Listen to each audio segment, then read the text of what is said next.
Good morning बच्चों। आज हम बीए सेकेंड ईयर की बुक रीतिकालीन काव्य के कवि पद्माकर जी का भाग 5 नंबर भाग, मतलब एक ही लेसन का 5वां पार्ट चल रहा है, वो कर रहे हैं। तो मैंने आपको पहले ही बताया है, पद्माकर जी रीतिकाल की रीतिबद्ध काव्य धारा के अंतिम चरण के सर्वाधिक सुप्रसिद्ध कवि के रूप में जाने जाते हैं। इन्होंने अनेक राजाओं का आश्रय प्राप्त किया था। इन्हें कवि राज शिरोमणि की उपाधि से नवाजा गया था। इन्होंने हिम्मत बहादुर बिरुदावली और हिम्मत बहादुर प्रशस्ति और इसके अलावा जगत विनोद और गंगा लहरी अनेक ऐसी रचनाएं लिखी जिसमें कि इन्होंने यश गान किया। लेकिन जो गंगा लहरी रचना है वो इन्होंने अपने जीवन के अंतिम समय में कानपुर के निकट गंगा नदी के तट पर इस काव्य की रचना की। गंगा लहरी इन्होंने स्वयं के लिए लिखी थी और जो बाकी रचनाएं हैं वो इन्होंने प्रताप शाह, जो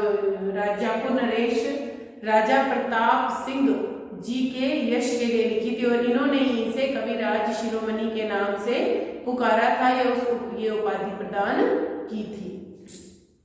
तो आगे करेंगे। तो इसमें हम पारावार पार लो अपार झीली झारण अरिंदन पे हार, ये क्या है, ये कहां से ली गई है? हिम्मत बहादुर बिरुदावली, मतलब उनके यश गान प्रशस्ति काव्य से ली गई है। ठीक है, हिम्मत बहादुर बिरुदावली प्रशस्ति काव्य से। पारावार पार लो अपार जीवी झारण अरिंदन पे हाल प्रलय काल के परापरे कहे पद्माकर ऋतु ठोर ठोर स्थान स्थान, दौड़ दौड़ दौड़ कर,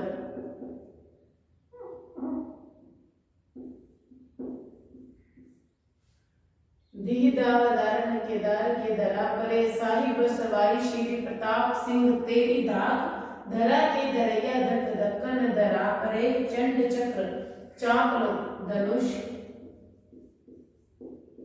उदंड दंड दाप लो सुमार दंड दाप लो प्रताप के छला परे। तो इस पद्य में कवि ने जयपुर महाराज श्री स्वाई प्रताप सिंह की सेना की सेना समुद्र की सीमा तक बसने वाले, पारावार समुद्र होता है, पार सीमा।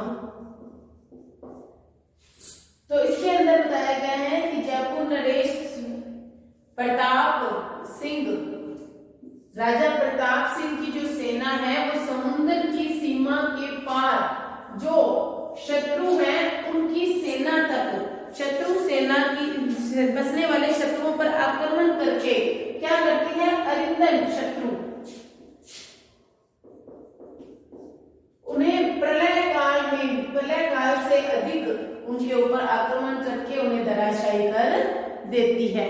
ध्यान से सुने। पारावार समुद्र पार सीमा, जयपुर महाराज श्री प्रताप सिंह की सेना समुद्र की सीमा के पार, अपार मतलब पार, समुद्र की सीमा के पार बसने वाले शत्रुओं पर आक्रमण करके प्रलयकालीन लपटों की तरह उन्हें क्या कर देती है? जला देती है।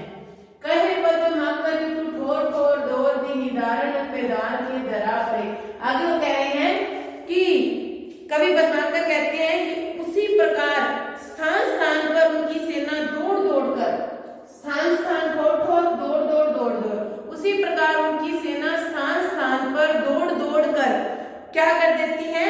शत्रु को, दावेदारों को दबाकर उसमें दरारें डाल देती है। जो शत्रु के दावेदार होते हैं, शत्रु सेना के दावेदार,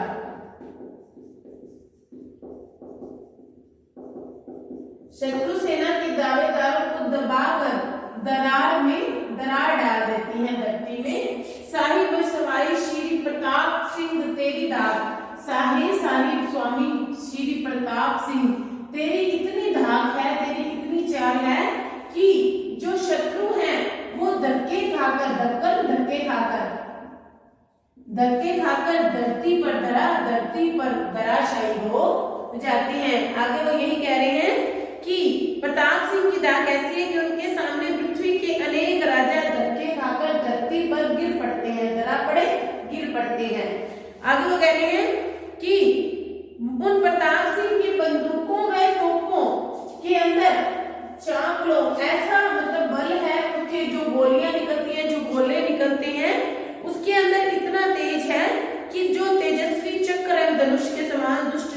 के अभिमान को क्या कर देती है, खंडित कर देती है, सुमारसंड टुकड़े टुकड़े कर देती है, खंडित कर देती है।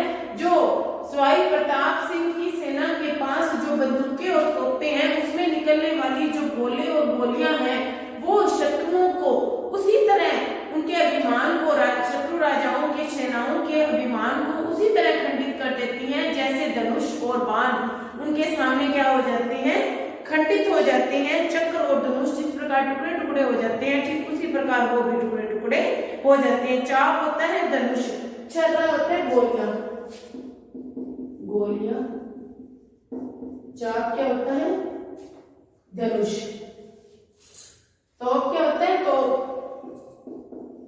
ध्यान से सुनेंगे फिर से कि सवाई प्रताप सिंह की सेना, शत्रु सेना जो समुद्र के पार स्थित शत्रुओं की सेना है, अरिंदर शत्रुओं की जो सेना है उस पर इस प्रकार आक्रमण करती है कि वो प्रलय काल में होने वाले आक्रमण की तरह वो क्या हो जाते हैं, धराशायी हो जाते हैं। कहीं बदमाकर कवि कहते हैं उसी तरह वे स्थान स्थान पर दौड़ दौड़ कर शत्रु सेना जो सेना सैनिक है वो स्थान स्थान पर दौड़ दौड़ कर इस तरह उनको शत्रु सेना के दावेदारों को दबाकर दरारें डाल देते हैं। साहिब श्री सवाई प्रताप सिंह तेरी इतनी धाक है कि जो अनेक धरती के राजा हैं वो धक्के खाकर धरती पर धराशायी होकर गिर पड़ते हैं और तुम्हारे पास जो तोप और जो गोलियां हैं, छर्रे गोलियां हैं उसमें से निकलती हैं वो शत्रुओं के अभिमान को ठीक उसी तरह टुकड़े टुकड़े कर देती है जैसे धनुष और चक्र जो है वो क्या हो जाते हैं, टुकड़े टुकड़े हो जाते हैं। ठीक उसी तरह शत्रुओं का अभिमान भी टुकड़े टुकड़े हो जाता है। तो ये थी हिम्मत सिंह बहादुर किरदार की प्रशस्ति काव्य से लिखी कुछ पद या कुछ पंक्तियां। आगे हम करेंगे भक्ति से संबंधित पंक्तियां। मैंने आपको पहले ही बताया था रीति काल के समस्त कवियों को जो प्रशस्ति काव्य और श्रृंगार वर्णन करना उनकी आर्थिक मजबूरी हुआ करती थी, उन्हें वृत्ति प्राप्त करने के लिए ये सब कार्य करने पड़ते थे। यदि वे राजाओं को प्रसन्न ना करते, श्रृंगार वर्णन ना करते, उनकी प्रशंसा काव्य ना करते तो उन्हें आर्थिक जो धन की प्राप्ति, पेट भरने के लिए, पालन पोषण के लिए जो धन की आवश्यकता है उसकी पूर्ति न हो पाती। लेकिन वे भयभीत भी हो जाते थे अत्यधिक श्रृंगार और प्रशस्ति वर्णन करके। फिर वो किसकी शरण में जाते थे, भक्ति की शरण में जाते थे। तो इसमें शिव की भक्ति का गुणगान किया गया है कि शिव जी भगवान क्या करते हैं, थोड़ी सी पूजा से, थोड़े से गुणों से प्रसन्न हो जाते हैं। देव नर किन्नर की देख गुण गावत पे पावत न पार जा अनंत गुण पूरे को कहे पद्माकर सुबाल के बजावत ही काज काज देत जन जाचक जरूरे को चंद्र की छटान जुत पनग फटान जुत मुकुट विराज जटा जुटन के जुरे को देखो त्रिपुरारी की उदारता अपार जहां पय फल चारि फूल एक दे धतूरे को। फल चार, ये क्या है, पुरुषार्थ। चार फल कौन से होते हैं, चार पुरुषार्थ होते हैं। धर्म, प्रथम क्या होता है, धर्म, अर्थ, काम और मोक्ष। ये चार प्रकार के पुरुषार्थ किससे पूरे हो जाते हैं, केवल मात्र एक धतूरे के फूल से। धतूरे के फूल से। पनक होता है सर्प, चंद होता है चंद्रमा, जुत जूड़ा, जाचक याचक। इसके अंतर्गत कवि कह रहे हैं कि देवता, मनुष्य की कवि भक्ति बाबू कह रहे हैं कि अनंत गुणों से परिपूर्ण भगवान शिव जी के गुणों का गुणगान कौन कौन करते हैं, देवता, मनुष्य और किन्नर आदि करते रहते हैं, फिर भी वे उनके गुणों का पार नहीं पा पाते। अनंत क्या होता है, पार। फिर भी वे उनके गुणों का पूर्ण संपूर्ण वर्णन नहीं कर पाते। वो कह रहे हैं कि अनेक गुणों, अनंत गुणों की खान शिव जी के गुणों का गुणगान। देव होता है देवता, नर हो गया मनुष्य, देवता, मनुष्य, किन्नर आदि कितने ही उनके गुणों का गुणगान करते हैं, लेकिन फिर भी वे उसके गुणों का पार नहीं पा पाते, क्योंकि शिव जी के गुण अनंत गुण हैं। उनके गुणों का पूर्ण रूप से बखान कोई भी नहीं कर पाता। आगे देखो, कहे पद्माकर सुगाल की बजावती।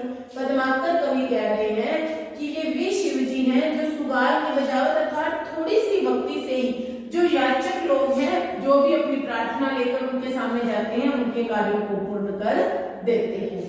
सुगाल की बजाते मतलब शीघ्र ही। ये पद्माकर कवि कहते हैं कि जो शिव जी भगवान हैं वो शीघ्र ही थोड़ी सी भक्ति करते ही जो याचक लोग हैं उनके जरूरी कार्य को पूर्ण कर देते हैं। चंद्र की ये वे शिव हैं जिनके सिर पर चंद्रमा की छठा छाई रहती है, चंद्रमा की शोभा उनके सिर पर। और कौन क्या होता है, उनके गले में सर्प है, तो सर्प का मुख या सर्प की जो फन है वो भी उसी जुड़े के पास रहते हैं शिव के, और उनके सिर पर जो मुकुट है वो उनकी जटाओं के जुड़े के रूप में सुशोभित होता है, अर्थात शिव के मस्तक पर जटाओं का जुड़ा मुकुट के रूप में सुशोभित है। साथ में चंद्रमा की चांदनी है, साथ में सर्पों के फन भी सुशोभित हो रहे हैं। देखो त्रिपुरारी, त्रिपुरारी क्या होता है, तीन लोकों का स्वामी अर्थात शिव जी। बहुव्रीहि समास का प्रयोग किया गया है, बहुव्रीहि समास।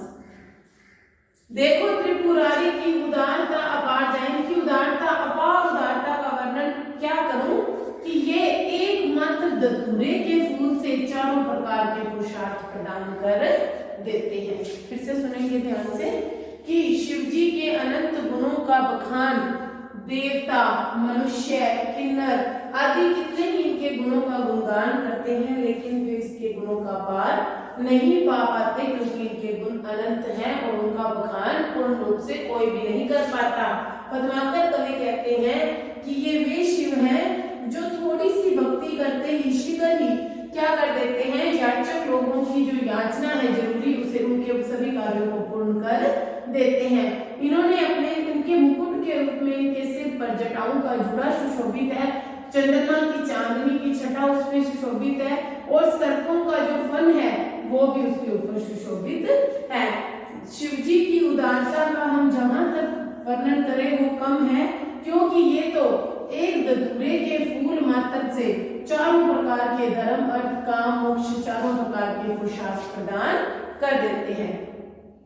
नेक्स्ट करेंगे, राम को नाम जपो निसी बासर, राम ही को एक आसरो भारो, भूलो ने भूल की बीरन में, पद्माकर चाही चितौनी को चारो, जो जल में जल जात के पात, रहे जग में त्यो जहान ते न्यारो, आपने सो सुख ओ दुख दोरी, जो औरों को देखे सो देखन भारो।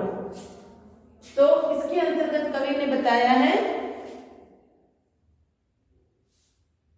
क्या बताया है इसके अंतर्गत, राम के नाम का वर्णन बताया है कि राम को गुणगान करना चाहिए। राम को नाम जपो, निसी होता है रात, बासर होता है दिन की।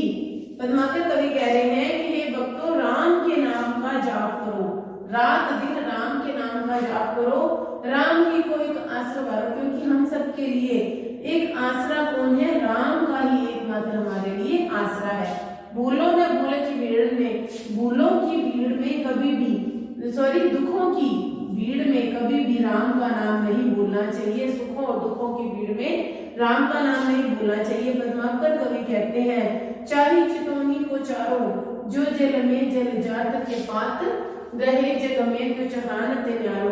पद्माकर कवि कहते हैं कि चित्त में चारों पुरुषार्थों का ध्यान रखते हुए उसी तरह हमें राम का नाम कभी नहीं भूलना चाहिए। जिस प्रकार हम अपने बाकी कामों को कभी नहीं भूलते, ठीक उसी तरह हमें राम का नाम नहीं भूलना चाहिए। उदाहरण अलंकार का प्रयोग करते हुए कवि कह रहे हैं, जिस प्रकार जल में कमल रहता है, जलजात कमल, कमल के पत्ते क्या करते हैं, जल में रहते हैं, लेकिन फिर भी जल के अंदर नहीं डूबते, रहे जग में, उसी तरह हमें भी संसार में रहते हुए भी उस संसार से अलग रहना है। जिस प्रकार कमल के पत्ते जल में रहने के बावजूद भी जल को स्पर्श नहीं कर करते ऊपर उठे हुए रहते हैं, उसके ऊपर जल का प्रभाव नहीं पड़ता, ठीक उसी तरह से हमें भी संसार में रहते हुए भी संसार से अलग रहना है, अर्थात राम का नाम लेते रहना है। आपने सो सुख ओ दुख दो रिजु औरों को देखी सो देखकर हारो, कि इनके राम के अलावा ऐसा कौन है जो थोड़े से दूसरों के दुख को देखकर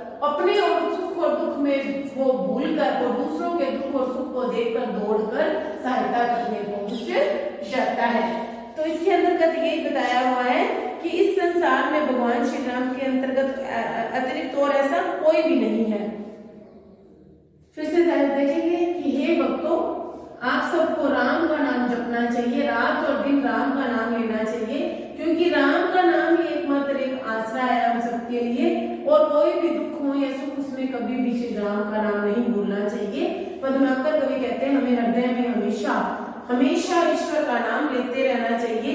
जिस प्रकार जल में रहते हुए भी कमल के पत्ते जल को स्पर्श नहीं करते, ठीक उसी तरह इस संसार में रहते हुए भी इस संसार से अलग रहना हमें चाहिए, राम का नाम लेते रहना चाहिए, क्योंकि ये राम वही है जो अपने सुख और दुख को त्याग कर दूसरों के सुख को दुख और सुख को देखते ही दौड़ सहायता के लिए दौड़ पड़ते हैं। भूख लगे तब देते हैं भोजन, प्यास लगे प्यामन पाने, त्यो पद मांगर पीर हरे कुसुबीर बड़े दैत बखाने, है हम ही में हमारो महाप्रभु राम इते पहने में पहचानी, जैसे विचित्र सुपत्रण में लिखी वेद न पुस्तक जाने। कि वह जो ईश्वर है, वह जो प्रभु है, वह जो परमात्मा है, वह जो ईश्वर है, वो क्या करता है, भूख लगने पर हम सबको भोजन प्रदान करता है। वह प्रभु, वह परमात्मा, वह ईश्वर भूख लगने पर हम सबको भोजन देता है और प्यास लगने पर हमें पानी पिला देता है, पानी पिलाता है। त्यों पद्माकर पीर हरे को सुबीर बड़े हृदय खाने। पद्माकर कवि कहते हैं कि वे समस्त प्रकार के दुखों का हरण करते हैं, पीर मतलब दुखों का हरण करते हैं। सुबीर बड़े हृदय खाने, ऐसे बड़े वीर राम हैं जिन्हें सभी जानते हैं और जिनका सभी बखान करते हैं। है हम ही में हमारो महाप्रभु, हमें केवल पहचानने की आवश्यकता है, हमारे अंदर ही हमारे महान प्रभु सुशोभित है। राम इते मैं पहचाने, फिर भी मैं राम को अपने अंदर होने के बावजूद भी नहीं पहचान पाया। जिस प्रकार जैसे विचित्र सुपत्र में लिखी, जिस प्रकार विचित्र पत्रों पर लिखी हुई जो वेद है, वेद की पुस्तक स्वयं को नहीं पहचान पाती, ठीक उसी तरह से हमारे अंदर रहते हुए भी हम श्री राम को नहीं पहचान पाते कि ये वे प्रभु है, परमात्मा है, ईश्वर है, जो भूख लगने पर हमें भोजन देते हैं, प्यास लगने पर हमें पानी देते हैं। पद्माकर कवि कहते हैं कि वही है जो दुख को हरण कर देते हैं, और बड़े से बड़े जो हमारे वीर ऐसे श्री राम है जो सभी जिसका बखान सारी दुनिया करती है। हम ही में हमारे महाप्रभु, वे हमारे महाप्रभु हमारे अंदर ही स्थित है। राम हमारे अंदर है, इस पर भी मैं उन्हें पहचान नहीं पाया। जिस प्रकार विचित्र पत्रों पर लिखा हुआ जो वेद है, उसको वेद की पुस्तक स्वयं नहीं जान पाती, उसके रहस्य को, उसके वेदों को, ठीक उसी तरह हमारे अंदर निवास होने के बावजूद भी हम श्री राम को नहीं पहचान पाते। तो आज का लेक्चर इतना ही। पद्माकर के 5 भाग हमने कर लिए हैं, आगे और कंटिन्यू होता रहेगा चैप्टर। Thank you.